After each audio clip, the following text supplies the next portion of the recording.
So last time we were talking about HBr addition to alkenes. And we had an example where we could form a primary carbocation. We had an example where we could form a tertiary. And we didn't form any of the primary. Okay, we just formed the tertiary. So our question here is, what happens when two approximately equivalent carbocations are formed? So this is what I mean here. This example right here, where we have an ethyl on one side and a methyl on the other. But both sides are monosubstituted, right? If we form the carbocation on this side, we form a secondary carbocation. If we form the carbocation on this side, we form a secondary carbocation. So they're approximately the same, but not identical. So let's go through that.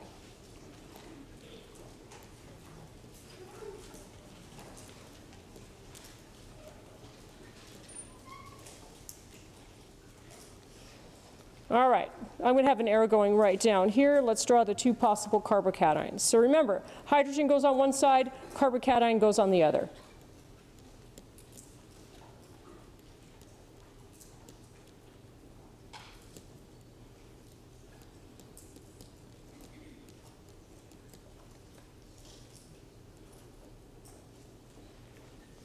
Okay?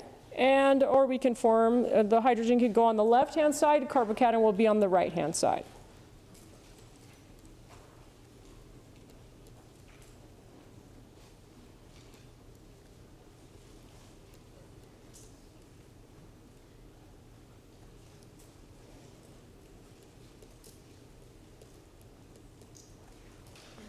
All right, and the problem is they're both secondary. So we've got two secondary carbocations. This is a secondary carbocation. And this is a secondary carbocation.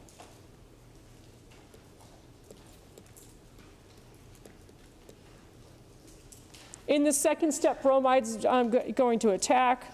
So when bromide ion attacks here,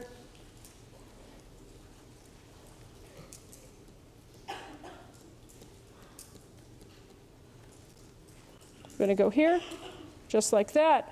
Or bromide ion can attack this carbocation, and it will do both. And because those carbocations are pretty much not exactly the same, but very, very similar, we're going to probably get approximately equal amounts of both products. Okay, so let's draw the product there.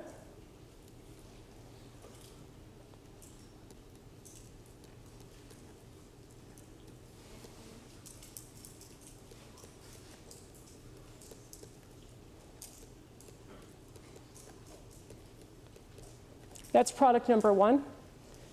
And then the product number two, the bromine's going to go in the middle.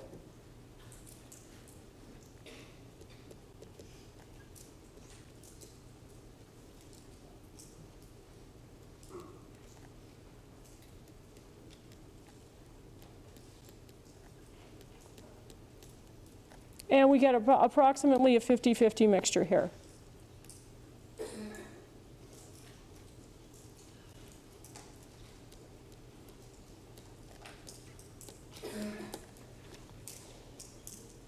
All right, so when we have a really big difference between the two possible sides where we can protonate, we're going to get just one product, but when we have two that are about the same, we're going to get a mixture of both products.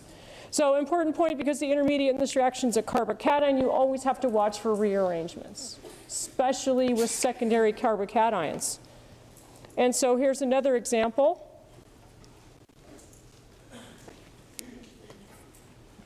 This time we're using hydrochloric acid.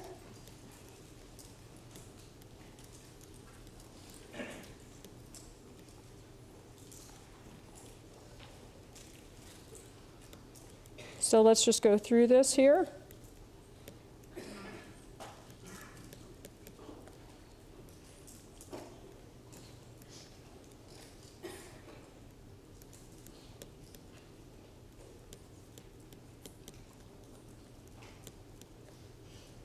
There's our originally formed secondary carbocation, and we should always be alert whenever we form a secondary carbocation to rearrangements. And so if chloride ion attacks that carbocation, I'm not going to show arrows because I want to show different arrows for the rearrangement. But the other thing that can happen is that we can get a 1,2 hydride shift.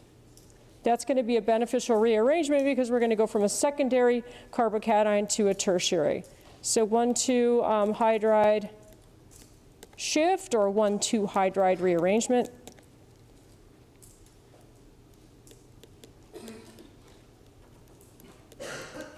So here's our second possible carbocation.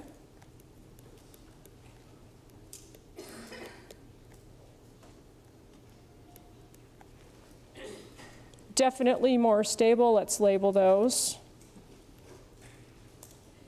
So here's a secondary carbocation.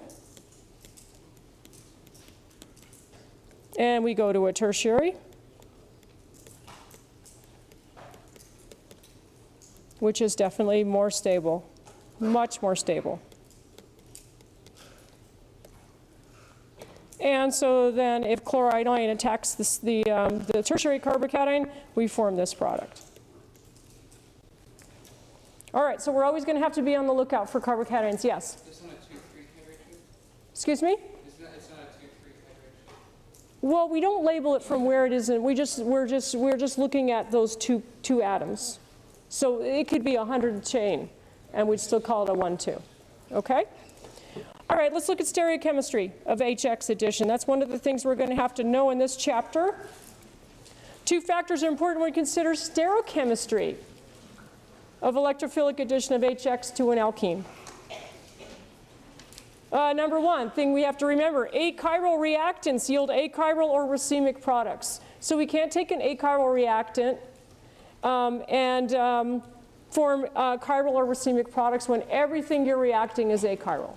In order to form a single enantiomer, you have to have some enantiomeric, you have to have some something that is chiral in the reaction medium to do that. So if a chemical reaction of achiral reactants yields a chiral product, a product with a new stereocenter, the product will be a racemic mixture automatically. And so we are starting, when we start with an alkene that doesn't have any stereocenters, it is achiral. And then carbocations react with reagents from the top or the bottom with equal probability. So let's look at an example here.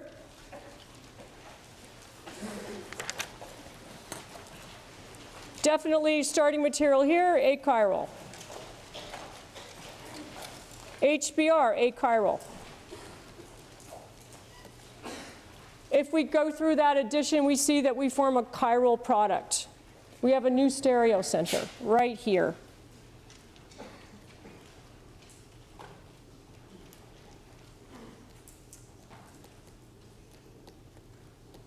So if we're forming a new stereocenter and we have no chiral influence at all here, everything is achiral that's reacting, that means it must be a racemic mixture.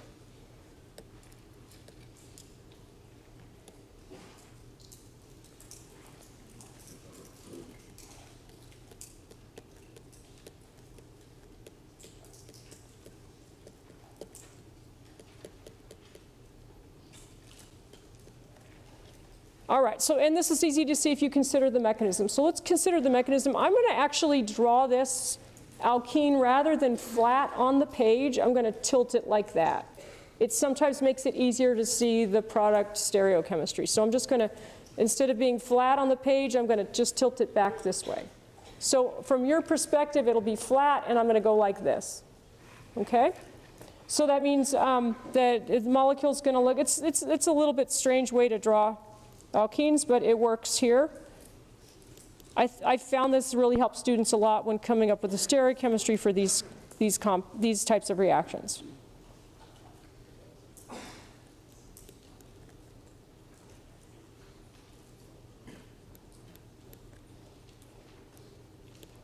So it looks just like that. So achiral and planar, correct? And now we're going to react that with HBr.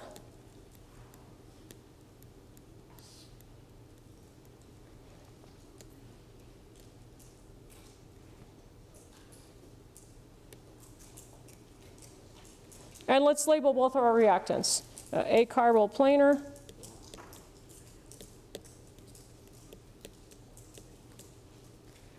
And HBr is also achiral.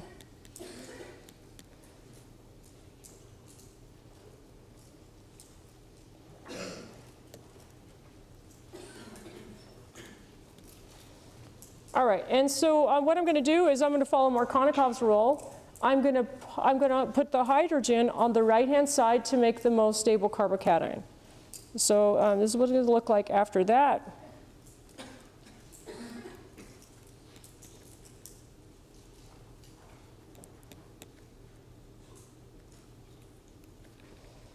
And then over on the right-hand side,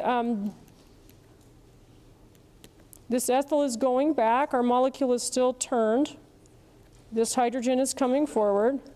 And then actually in the plane of the paper is that unhybridized p orbital that you get from that carbocation. So as you can see, we learned about the structure of a carbocation in 51A, and we're going to still keep using that all year long.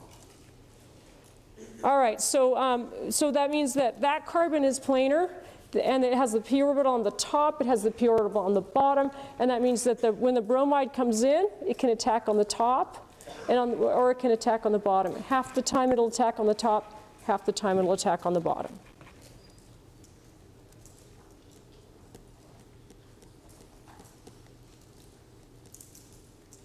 So there it is coming from the top.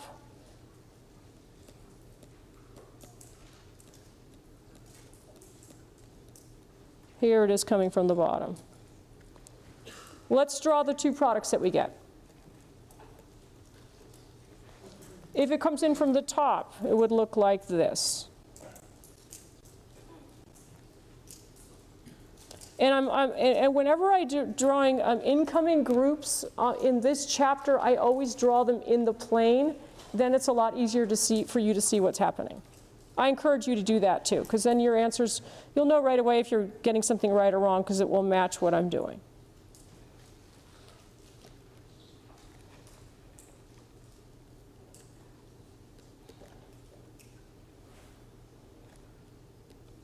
All right, so that would be if it came in from the opposite side. I mean, if it came in from the top. If it comes in from the bottom, let's draw that product.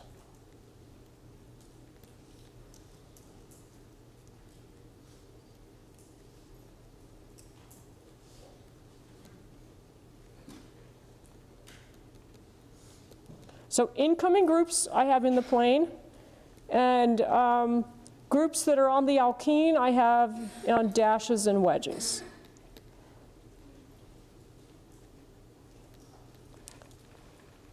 So let's look at what's happened here. We have, this is the incoming hydrogen that we added in the first step right there. And so let's circle that hydrogen for both of these. That came from here. That's this hydrogen right here. And then now the bromine came in here from the top, and here the bromine came in on the bottom. So on this one here, the Br and the hydrogen on opposite sides.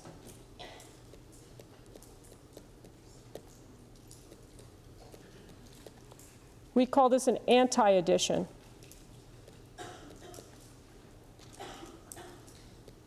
Need to know that terminology.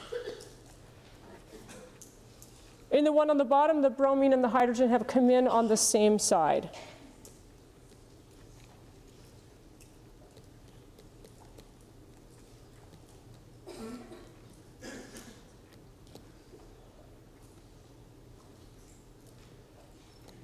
And that's syn addition.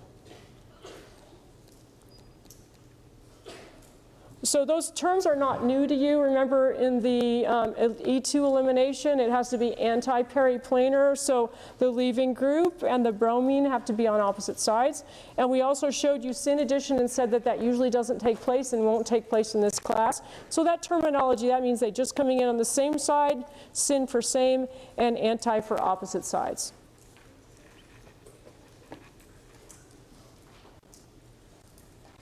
All right. Questions? Anybody?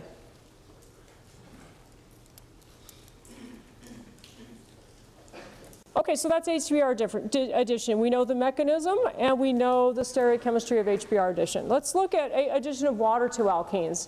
It's very similar to HBr. When water is added to an alkene, no reaction takes place because water is not electrophilic enough to add to the alkene double bond. So we have to add an acid catalyst. Generally, H2SO4 or hydrochloric acid. I don't usually use hydrochloric acid because that usually throws you off and makes you think of other reactions. So I only use H2SO4. I use H2SO4 or H3O+. Those are the only ones that I'm going to use. So if you add a catalyst, then you can actually get water to add across the double bond.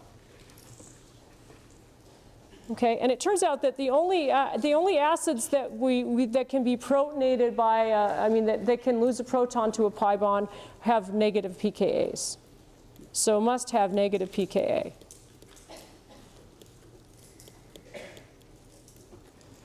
And that's a must for this reaction to take place. So we saw it with HBr. HBr has a pKa of like -8, -9, something like that. All right, so here's a reaction here, H2SO4 catalytic. We also have water as a reagent. And then I'm going to do what I've been doing already before, where I'm going to draw the skeleton, and then I'm going to show you what groups just came on.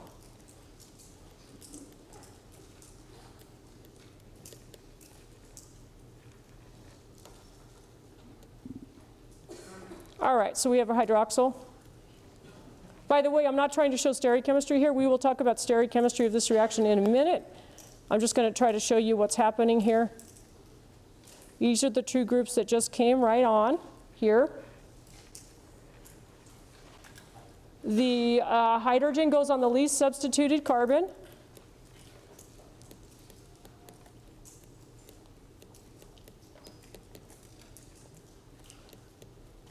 To give the most stable carbocation.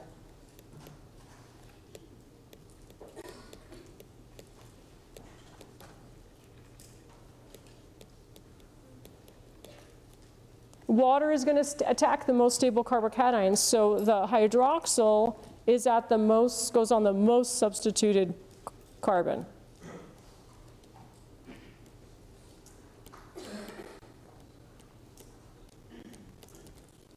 So very much like HBr addition. For HBr addition, the hydrogen goes on the least substituted side to make the more stable carbocation. Bromine goes on the most substituted side. So it's exactly like that. So this reaction is regioselective and follows our more general form of Markovnikov's rule. For addition of an unsymmetrical electrophilic reagent to a double bond, the major product comes from the more stable, lower energy carbocation intermediate. Okay, so that more general Markovnikov rule allows us to use it for more than one reaction.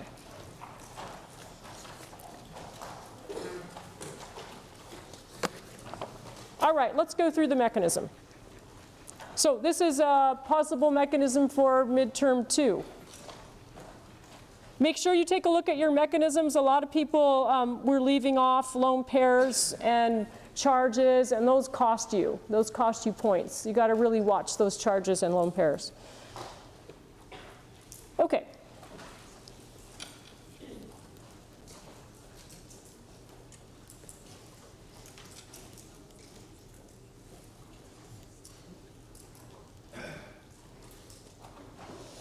And I'm going to use H3O+ in my mechanism rather than H2SO4. And that's because I know from GChem, H2O plus H2SO4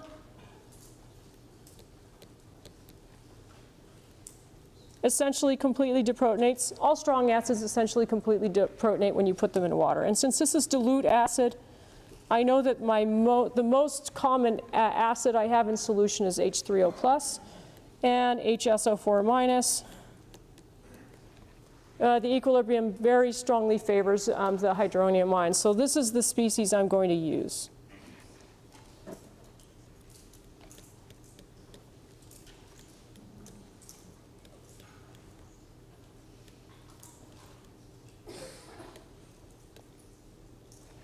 All right, so I'm going to protonate that. I'm going to protonate the pi bond. Remember, to protonate a pi bond, you need an acid with a pKa that's negative. And so hydronium ion definitely fits that bill.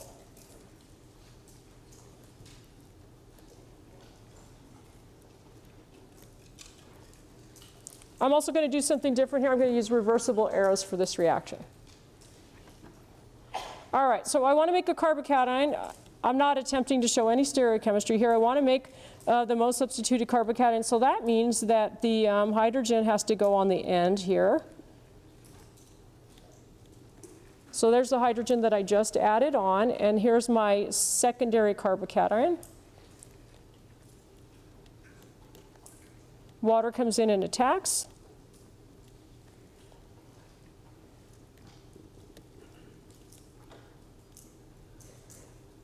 Just like that.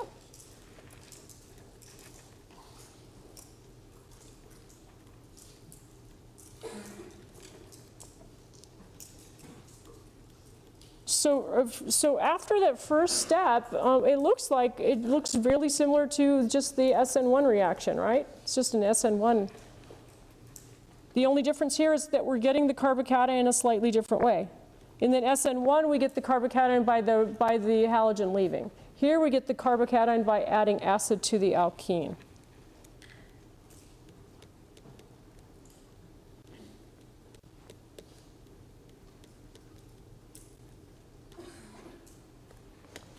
All right, and then what we have to have happen now is we need to deprotonate to make the alcohol.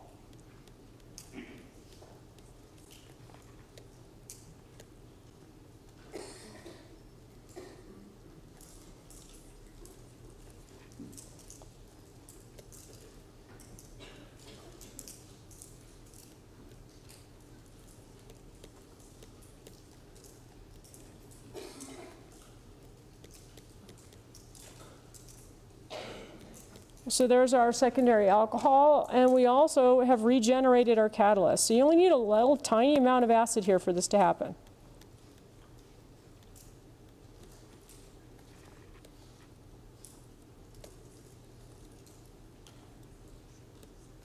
So we started off with hydronium ion. This is our regenerated catalyst.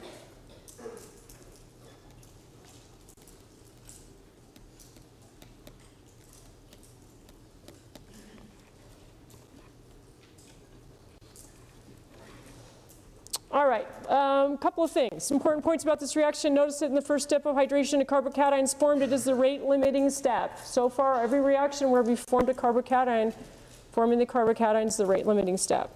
It is, because of is the rate-limiting step, the rate of the reaction is increased when the rate of the step is increased. So that means if you have an alkene that can make a tertiary carbocation, it's going to be faster than an alkene that can make a secondary carbocation. It's orders of magnitude faster.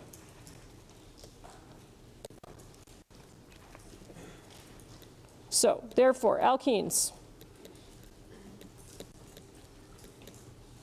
that form more stable carbocations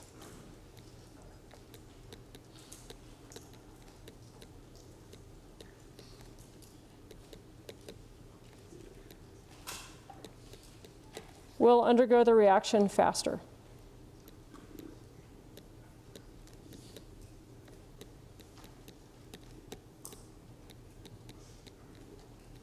How much faster? Let's take a look at these guys here. The best carbocation you can form with the first alkene is a secondary, or a tertiary. So this one, when you protonate it, it forms a tertiary carbocation. The second one, when you protonated, the best carbocation you can make is a secondary.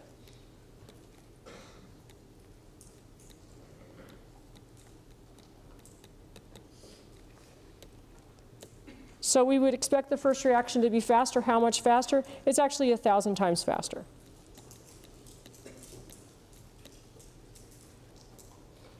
That's pretty fast. Okay, so that's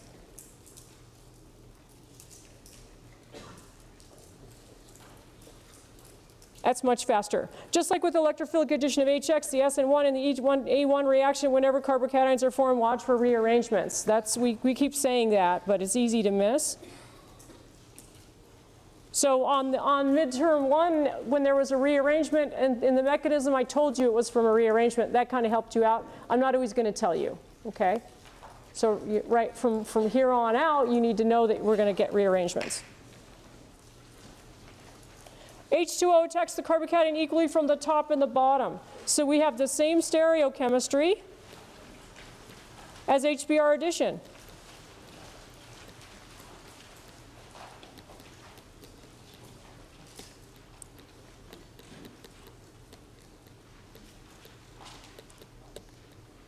So that means we get syn plus anti-addition.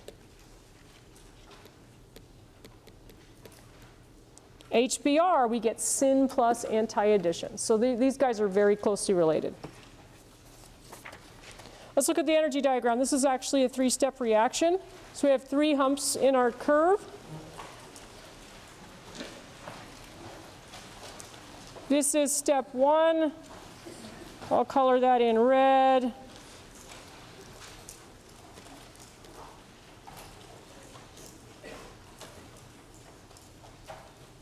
This is step 2.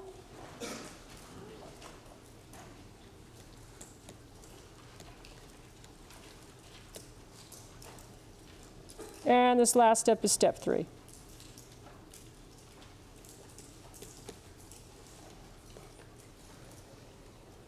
So the rate determining step is the step that has the highest mountain that has to be climbed in order to go from reactants to product. So this is the rate determining step right here.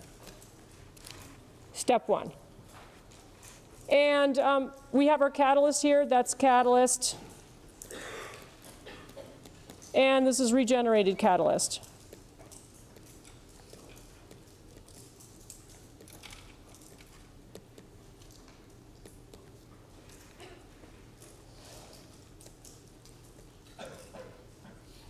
All right, fourth point I want to make. Notice that hydration of an alkene is the reverse of dehydration of an alcohol. The names are opposite, and it's actually the opposite, completely opposite reaction. So let's go through this reaction that we learned in chapter 9, right? Dehydration.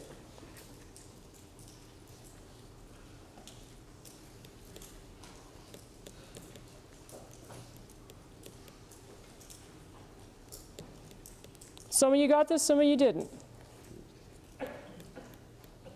Whatever you do, please make sure you do look at your exam. Some people don't look at it. If they've done poorly, they won't look. If they think they've done poorly, they won't look at their score and they won't look at their exam. But when I'm writing the final and I'm looking for ideas of problems to put on the final, I look at old exams. So I might, if there was a problem that a lot of people missed, I might put it right on the final. Okay? So it's really important that you do that.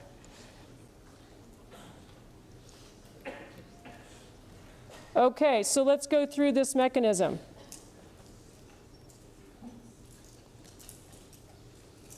On the test, you could have used hydronium ion, you could have used sulfuric acid. I believe I probably used sulfuric acid, but we accepted both answers. So assuming the grader graded this properly, you should have gotten credit.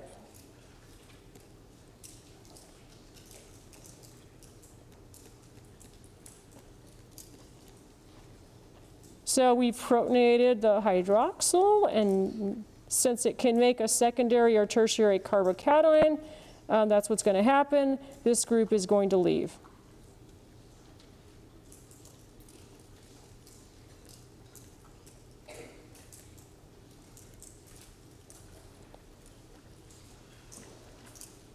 Notice I'm using reversible arrows.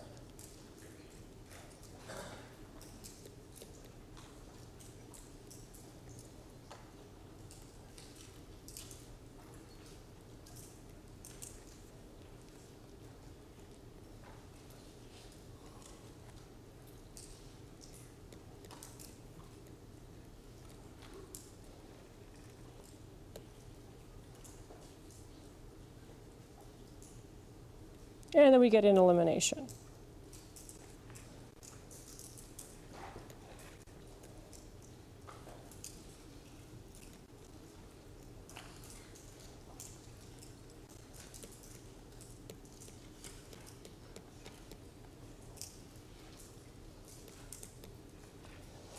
All right, let me see if I can fit both of those on the screen at the same time.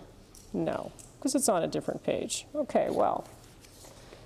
If you have both of them on the screen at the same time, what you're going to see is when we went in the opposite direction, Okay, the reaction we just learned, this is the reaction we learned in chapter 9. The other reaction that we learned here today was that you take an alkene, you protonate it with hydronium ion. This is the opposite. In the forward direction, starting from alkene, instead of deprotonating, you protonate. And then you go to this intermediate here when water attached to carbocation. So you're doing the exact opposite thing in every step. And then in the last step, you have a protonated alcohol and you deprotonate it. Here you protonate. So we're doing the exact opposite thing in every step. If you look at the intermediates, if you go back and take a look at the intermediates, you'll see that we have the exact same intermediates all the way through. So same intermediates.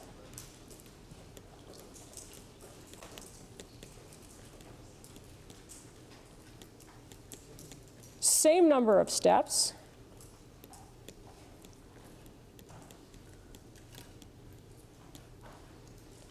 Same reaction pathway, but in opposite direction.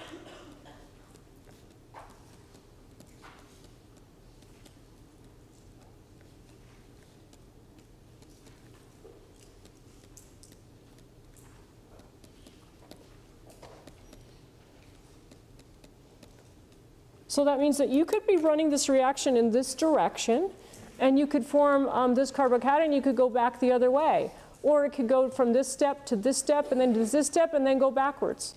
It could go here to here to here, and then go back here, and then go back here, and then go back here, and then go back here, and then somehow go here. So all of the steps are reversible. And so it's an equilibrium reaction, and you're going to have to be really careful to drive the equilibrium to be able to get the product that you want. Yes? What prevents the issue about halogen use? What prevents the halogen? We don't have any halogens present, so we do want to avoid that. That's why it said one of the acids is hydrochloric, and I don't use a hydrochloric acid. Okay? Let's go on the next page here, and see, this leads us to the principle of microscopic reversibility. The forward reaction and the reverse reaction taking place under the same conditions as is in equilibrium must follow the same reaction pathway in microscopic detail. So in one direction we're protonating, in the opposite direction we're deprotonating. So we're going to absolutely have to drive the equilibrium here, and so here's how we drive the equilibrium to favor dehydration. Well, let's draw it out. Let's write out the reaction here. It doesn't matter which direction we write it out. And we could put H3O plus above the arrow too. It's just a catalyst. So do we want the alkene or do we want the alcohol? If we want the alkene, we want to favor dehydration. And so the way you do it is concentrated acid and heat, so the concentration of water is kept very low. The other way to do this is remove alkene as it's formed.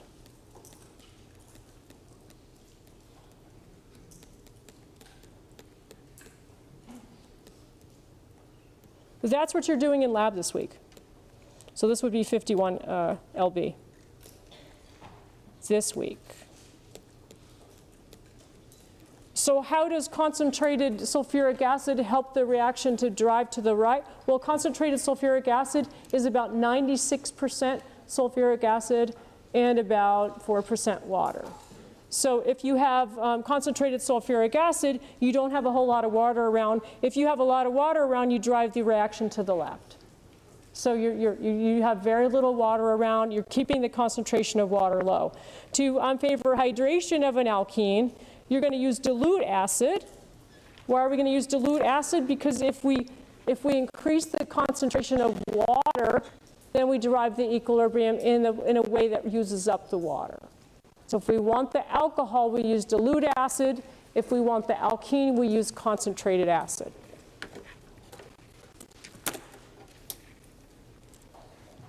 And so here the dilute acid is that so the concentration of water is high.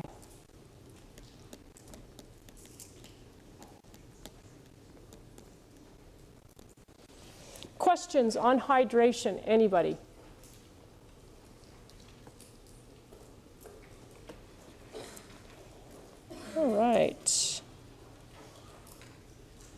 That leads us to addition of bromine. So we're following all those addition reactions in order here.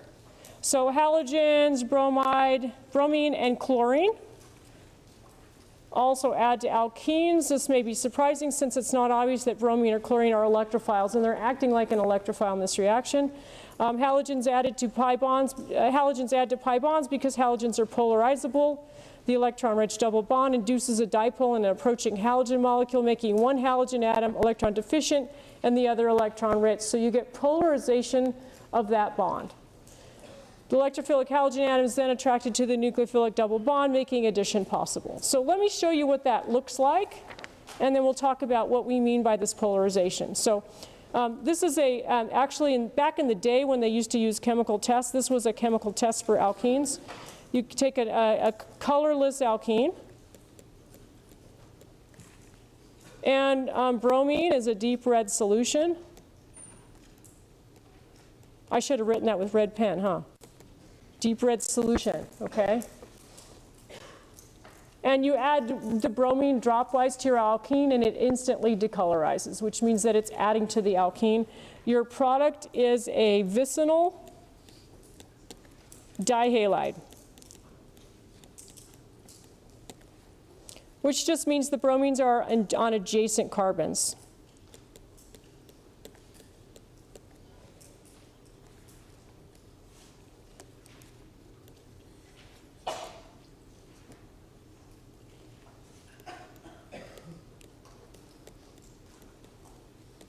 Now these are Lewis structures I'm drawing right now. I'm not attempting to show stereochemistry here at all. Okay, so what we get here is rapid decolorization. I'm going to use the deep red here for that rapid decolorization.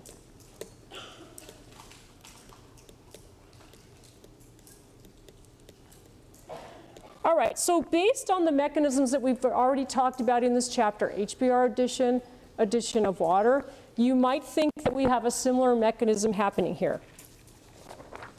Okay, and so let's try that. Let's postulate. Here's our prediction.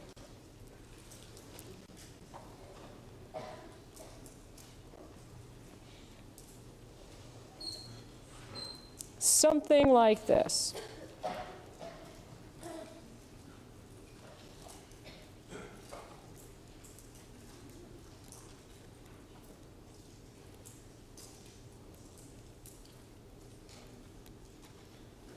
So bromine goes on one side. We form a carbocation. This is our prediction here. And then if it was exactly the same as HBr and water, then bromide ion would attack.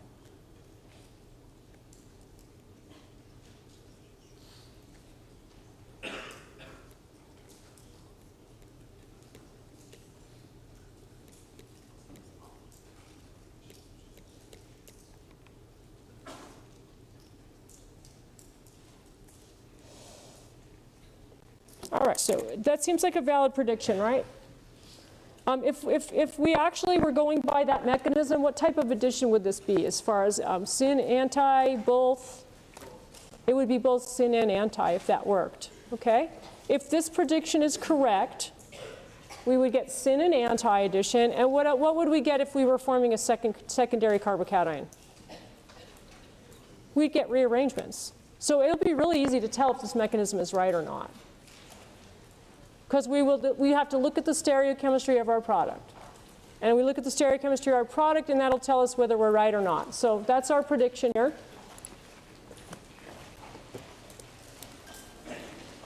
All right, let me talk to you about, and you don't need to turn back, but let me talk to you about what we're talking about, the polarizability here. So imagine we've got this bromine cloud here. You know what? I'll show it later. I'll show it on the next page. All right, so two things are inconsistent with carbocation formation. Number one, there are never rearranged products. And we know that carbocations like to rearrange.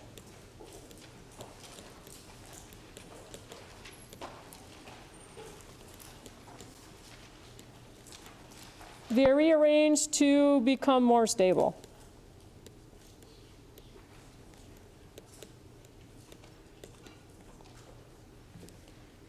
And the other thing is that the reaction is stereoselective. In other words, we don't get syn and anti.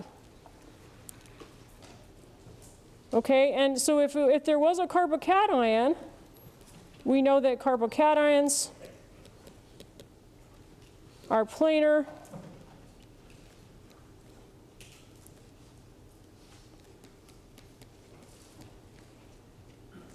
And attack occurs equally on both sides.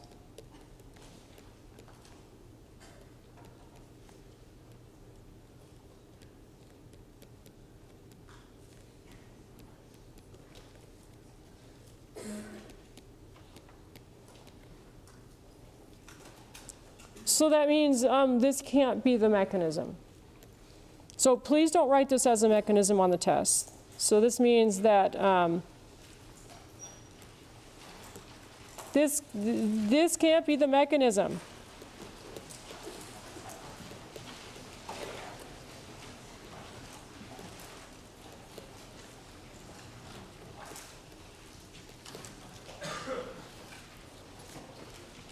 All right, so let's do an example that's showing stereochemistry so you can see what I'm talking about. And this is how we prove if we're right or not. Okay, so what do we know? If we start off with achiral and we have all our reagents are achiral this, achiral that, achiral everything. That means that if we form a new stereocenter, we have to have a pair of enantiomers, right? We know that much. So, achiral, achiral. And it turns out that we've got two possible products. We've got this plus its enantiomer. That would be the anti-addition product plus its enantiomer. And we also could possibly have the syn plus its enantiomer. There's actually 4 possible products here. In this first product, that would be 2 new stereocenters.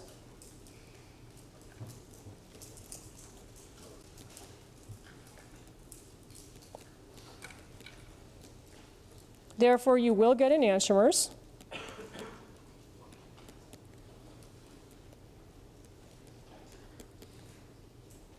And the bromines are on the opposite sides.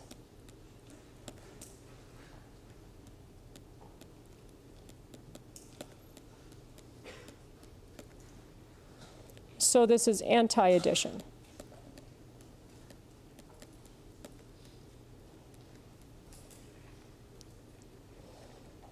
All right, and then over here, bromines are on the same side.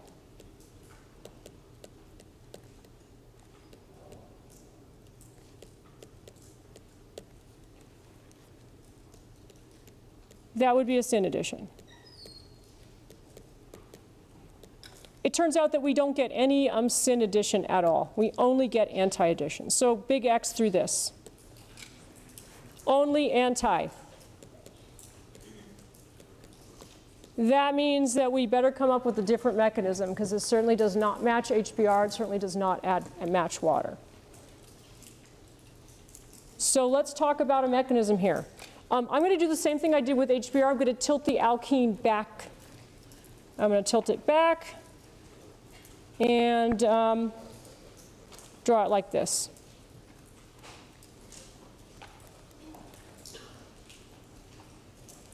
So the methyls are both coming so this would be floating above your page. We don't normally draw alkenes this way, but it's okay. It helps us to see the stereochemistry in the product. All right, so then we have this bromine coming here. So it's going to, so far it's looking just like the mechanism we predicted that was wrong. But let's see what happens here. So we've got this very electron-rich pi bond here, right? A lot of electron density in that electron-rich pi bond. This bromine has lone pairs on that bromine. So what's going to happen when those two electron-rich electron clouds approach each other? They're going to repel, right? So this is very similar to van der Waals attraction. So what's going to happen is the bromine being very polarizable. It's going to move some electron density to the further bromine. So as they approach, it's going to move electron density away. So there's less electron repulsion. And so what we end up getting is a temporary induced dipole. So this bromine here is a little bit electron density deficient because we've moved electron density to the other bromine. And so then this is partial negative. And so there's our there's our polar electrophilic reagent, or that didn't look polar in the first case. Okay, so in the vicinity, let's write that down. In the vicinity of the pi electron cloud,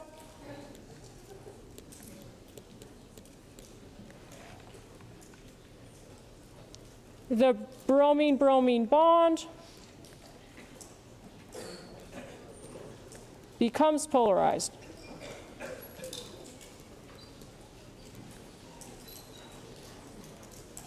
All right, that's time. We'll continue this next time.